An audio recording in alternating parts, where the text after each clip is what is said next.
À ce stade du projet, on a donc l'extension de tableau qui est bien montée. Donc on voit bien qu'on a le cheminement de câble qui est ici, qui arrive dans le tableau dédié justement à tout ce qui est extérieur et tout ce qui est solaire. Et puis on a à côté le tableau principal. Donc déjà dans le tableau principal on était désactivé le disjoncteur qui correspondait à l'ancienne extension de tableau pour le panneau solaire et l'ancien disjoncteur qui correspondait à la gestion de batterie.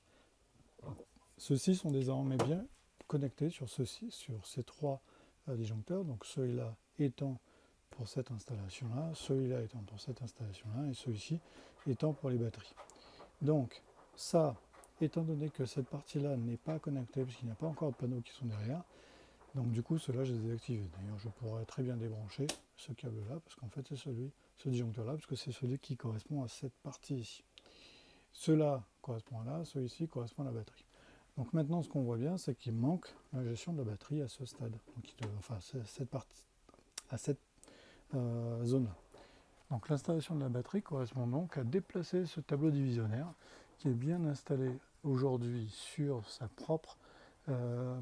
propre tableau.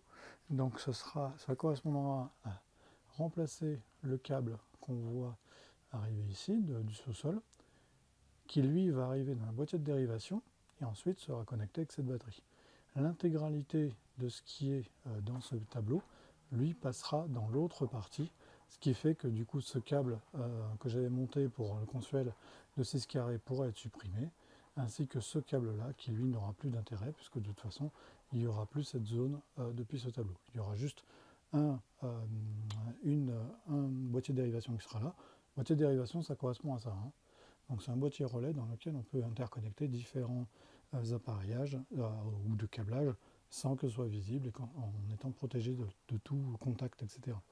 L'intérêt du boîtier divisionnaire, enfin du boîtier de dérivation, c'est qu'aujourd'hui j'ai une batterie, demain j'en aurai peut-être deux. Donc du coup, en fait, je prépare le fait d'avoir une extension de ma zone de batterie, puisque j'envisage vraiment d'avoir une deuxième au minimum. L'idéal serait d'en avoir trois. Pour l'instant, étant donné que ça coûte quand même une certaine somme, si on peut en avoir deux, ça sera déjà bien. Mais quoi qu'il en soit, l'intérêt, c'est que cette zone-ci ne sera que pour les blocs de batterie. Le reste, en fait, toute la partie électrique sera basculée dans le tableau, dans l'extension de tableau. Ce qui fait qu'ici, ce sera propre. Le deuxième intérêt d'avoir ça là, c'est qu'on est à côté de la porte. On est à côté de la porte de garage, ce qui veut dire que en fait, on a une aération naturelle, ou du moins on a un certain refroidissement qui se fait naturellement, et ce qui est toujours nécessaire pour les batteries, donc il faut prévoir une aération continue. Donc cette zone-là est relativement aérée pour justement cette partie batterie, et donc du coup, elle est très bien placée pour cette partie-là.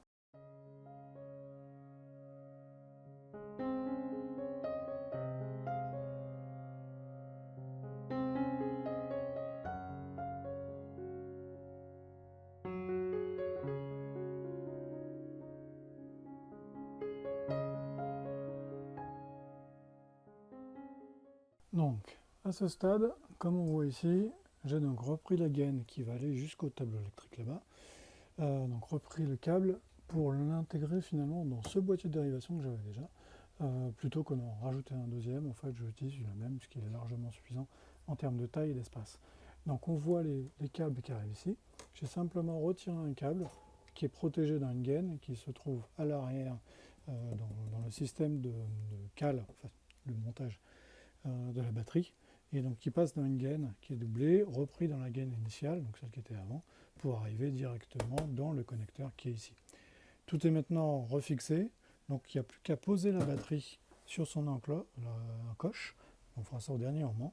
On va déjà s'occuper à ce stade du câblage dans le tableau électrique, c'est-à-dire de reprendre tous les éléments qui sont ici, donc le disjoncteur, le disjoncteur, l'interrupteur différentiel de 30 milli, je crois que c'est un 25 celui-là, ouais, 25 ampères, le disjoncteur 20 ampères, ainsi que le Q-relais, et donc du coup, le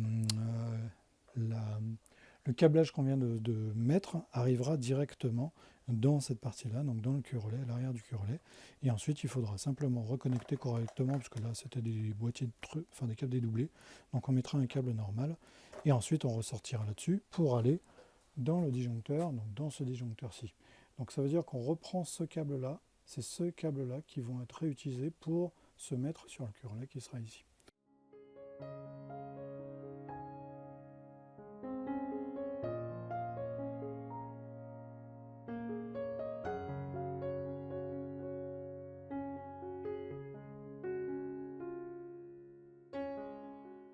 Bilan de cette installation qui est désormais terminée. Donc on a bien maintenant la gestion de la batterie qui se fait directement avec le cul relais qui est là, le disjoncteur de 20 A, l'interrupteur différentiel qui est ici, qui est connecté à ce disjoncteur 20 A. Ensuite, la production actuelle de panneaux solaires, des 14 panneaux solaires, qui sont donc le compteur, le cul relais, le disjoncteur de 20, l'interrupteur différentiel de 25 A, qui lui est connecté à ce deuxième disjoncteur, et la future ligne de panneaux solaires qui ne sont pas encore montés, mais par contre le cul relais est déjà là. Comme vous voyez, on n'a pas d'arrivée d'énergie à ce niveau-là, donc au niveau du compteur de puissance. D'ailleurs, c'est pour ça que les chiffres sont complètement déconnants, parce qu'en fait, il n'y a rien qui arrive. Mais par contre, tout est déjà prêt pour vérifier que ça fonctionne et que ce soit bien détecté. Et lui, en fait, compteur, cul relais, disjoncteur de 20 A, interrupteur différentiel cette fois de 40 A en type A, qui pointe sur ce disjoncteur de 20 A. Étant donné que j'en ai pas besoin, je peux couper ici, hop, et couper le troisième. Donc cette ligne-là est maintenant clôturée le temps d'avoir les panneaux solaires, donc quelque chose qui devrait arriver dans plusieurs mois. Au passage, d'ailleurs, pour cumuler deux productions sur le même détecteur, en fait, la technique, c'est de faire passer les deux câbles à l'intérieur. En respectant bien le sens, comme c'est indiqué sur la flèche, c'est-à-dire le sens qui va vers les disjoncteurs. Donc ces câbles-là, normalement, de mémoire, ouais, ils vont vers le disjoncteur, comme on le voit, ils bougent, c'est celui-ci.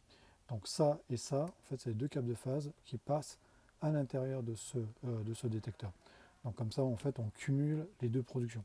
Aujourd'hui, vu que j'ai une seule production, qui correspond à cette ligne-là, il n'y a qu'un des deux câbles qui produit de l'énergie, donc du coup, le tort de détection ne fait que détecter cette production-là. Quand il y aura la deuxième partie, il y aura un cumul des deux. Voilà. Donc maintenant, on va pouvoir refermer le tableau, refermer tout, et on voit que tout est fonctionnel, la batterie étant aussi fonctionnelle là-bas. C'est terminé.